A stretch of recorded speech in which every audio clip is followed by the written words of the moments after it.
Running late or running behind schedule is common all over the world. Now, suppose you're on a train. You're on your way to work, seeing a friend, trying to make connections, or whatever, only realizing that the train you're on is running late. Although the train is late, the engineer is still responsible to get to your destination safely. Although many times before, they try to make up for lost time, sometimes in the worst way possible. Sadly, that's exactly what happened at Bagley, west of Ogden, Utah, almost 80 years ago. Welcome to the Bagley Train Wreck.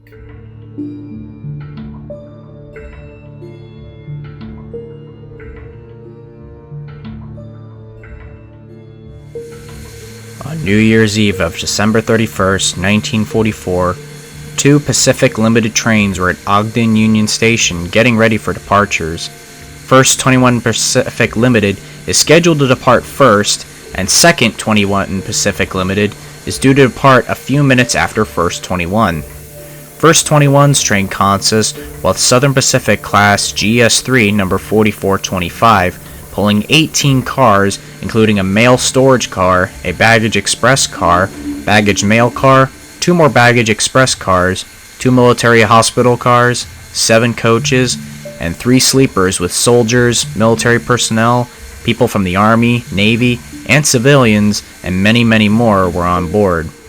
Second 21's consist consists of Southern Pacific MT4 number 4361, pulling 20 cars, including 3 box express cars, 2 mail storage cars, a baggage car, another mail storage car, another baggage car, another mail storage car, 2 express refrigerator cars, an express car, 3 more box express cars, another express car, a baggage express car, 2 more mail express, and finally, a coach.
So far, everything looked routine, but there was trouble.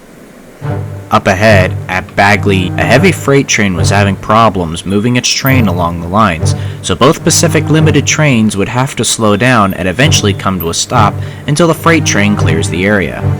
However, this didn't happen.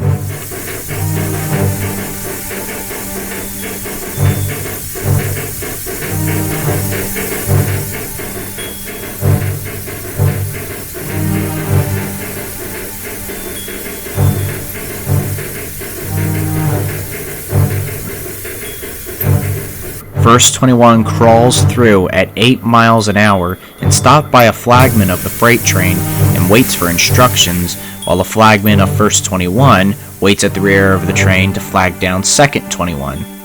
However, little did anyone know that Second 21 was not only running nearly an hour late, but the train was flying through at 60 miles per hour without slowing or stopping. When the head-end crew of Second 21 finally sees the rear of First 21, they immediately shut off steam and hit the emergency brakes, but it was already too late.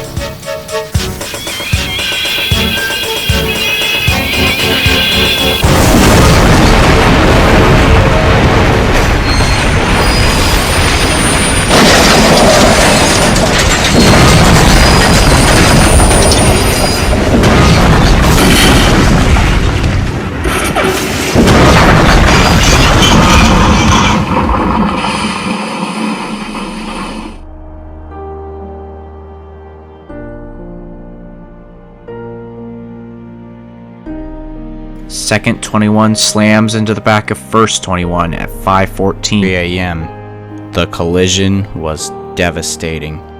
The Class MT4 plows its way into the rear of the Pullman sleeper car, causing it to rip wide open like punching a hole through a wall. Several cars from the rear of First 21 telescoped into one another from the impact, and multiple cars from Second 21 up front zigzagged and piled up into one another, and the tender of 4361 was crushed from the wreckage, and the locomotive suffered catastrophic damage. The lightly and unhurt passengers from both trains got out from the trains and helped out to the best they could. After the first 911 call was made about the accident, ambulances from the military were dispatched immediately. 3 trains were also dispatched to the scene to bring the injured victims back to the station. 75 soldiers arrived by buses also came to help out. They were also assisted by the operator of the Ogden Cafe. The cafe is directly across the street from the Ogden station. The station itself was quickly set up as a first aid station. Many people brought food, clothing, and medical care to the injured victims at the station. Many nurses from the D Hospital and the Blanche Nail Hospital also arrived at the station to help out the injured victims. The rescue operation was in crisis mode. Many rescuers worked through the early morning darkness to daylight. And despite their efforts, rescuers sadly found bodies. And some who did survive sadly died days later from their injuries. 48 died, including the engineer of Second 21 and the flagman of First 21. 2 later died from their injuries On January 5th, 1945, rising the death toll to up to 50. 81 more were injured but were alive. So what could have caused this, and why? Well, time to pause for a little bit and explore the details. Our first culprit is the fog. It was revealed that heavy fog was present by the time the accident occurred. Heavy fog can be a deadly phenomenon. It causes very, very poor visibility. Sadly, that's exactly what happened at Kelso, Washington just 48 years later, when a Burlington Northern train collided head-on over UP due to the BN train passing a signal at danger, most likely due to fog. So as a result, the BN crew never saw the red signal, killing 5 people in progress. Another example is the 2004 Zephyrhills train collision. when CSS K916 ran past the stop signal due to the fog, and as a result, the crew of K916 never saw the red signal and seconds later collided head-on into CSS Q441. That crash killed 1 and injured 3 more. Although the heavy fog was a contributing factor to the accident, it was not the primary cause to the crash, but we'll get to that in a little bit. The next factor is the freight train having problems causing congestion. It's usually when the train is having problems that comes to a complete standstill and another train behind him has to come to a stop due to the train in front of him not moving at all. Here are 2 examples. On June 13, 2022, New Jersey Transit Rail 5439 was running westbound from Newark Penn Station to Raritan. However, the first leg of the trip didn't go so smoothly. Issue came back.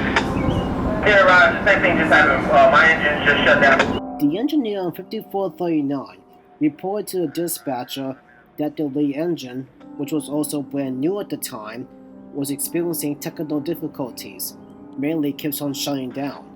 So I had to come to a stop at Union, New Jersey. All passengers from that train were disembarked, and NJT 5439 was cancelled.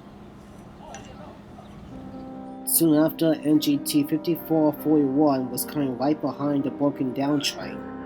The dispatcher did tell NJT 5441 to help push the broken down train back to Raritan. It was stuck behind the broken down train effectively. On a side note, 5441 was also cancelled, and the passengers from both trains had to be transferred onto another train to continue their journeys westbound.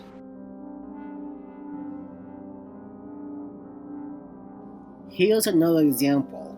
On February 2nd, 2024, New Jersey Transit 5441 had to be cancelled and to be tied down in Union, New Jersey due to braking issues on the train. Or to put it lightly, no brakes at all on the train. To add insults to injuries, there was a CSX train coming right behind him. The CSX train was stuck behind the broken down train effectively.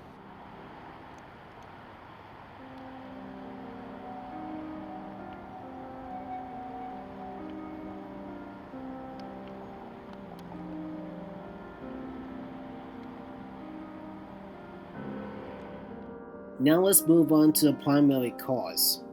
And the primary cause to the accident is excess speeding. Second 21 was running behind schedule and was trying to make up for lost time.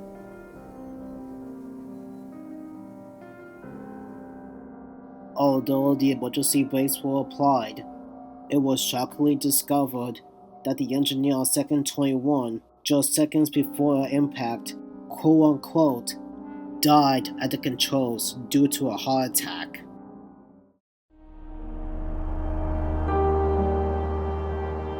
In the end, 4361 was pulled out of the wreckage, and it is unknown what happened to it, but it's probably presumed to be scrapped, along with some of the cars from both trains that suffered major damage. 4425 was undamaged and returned to service. 79 years have passed since that train wreck occurred, but unfortunately, years after this accident, rear-end collisions still occur. But that's a story saved for another day.